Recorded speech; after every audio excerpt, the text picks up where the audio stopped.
Lately ni saya perasan ramai orang yang nak berubah ke arah kebaikan. Baguslah tu. Tapi dalam kalangan yang nak berubah ke arah kebaikan tu, diorang mungkin ada yang tak tahu macam mana nak mula berubah. Okay, so dalam video ni saya nak share 3 tips macam mana nak mula berubah ke arah kebaikan. Nombor 1, sentiasa perbetulkan niat kita.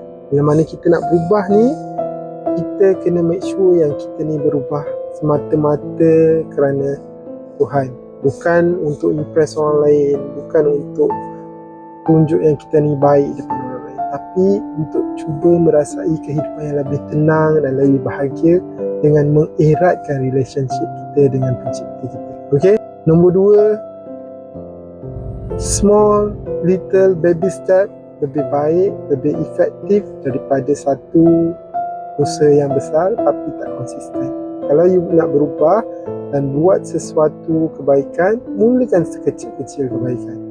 Jangan terus paksa diri untuk buat semua benda kebaikan. Sebab apa? Sebab kita manusia. Mungkin kita tak mampu untuk buat satu perubahan besar, tapi at least slowly but surely, dari perubahan-perubahan kecil yang kita buat ni, membantu kita untuk tambah perubahan-perubahan yang lebih besar. Dan yang ketiga adalah, jangan judge diri you bila mana you tergelincir. Normal, dalam perjalanan kita nak berubah ni, kita akan tergelincir. There will be flop here and there. Itu adalah proses.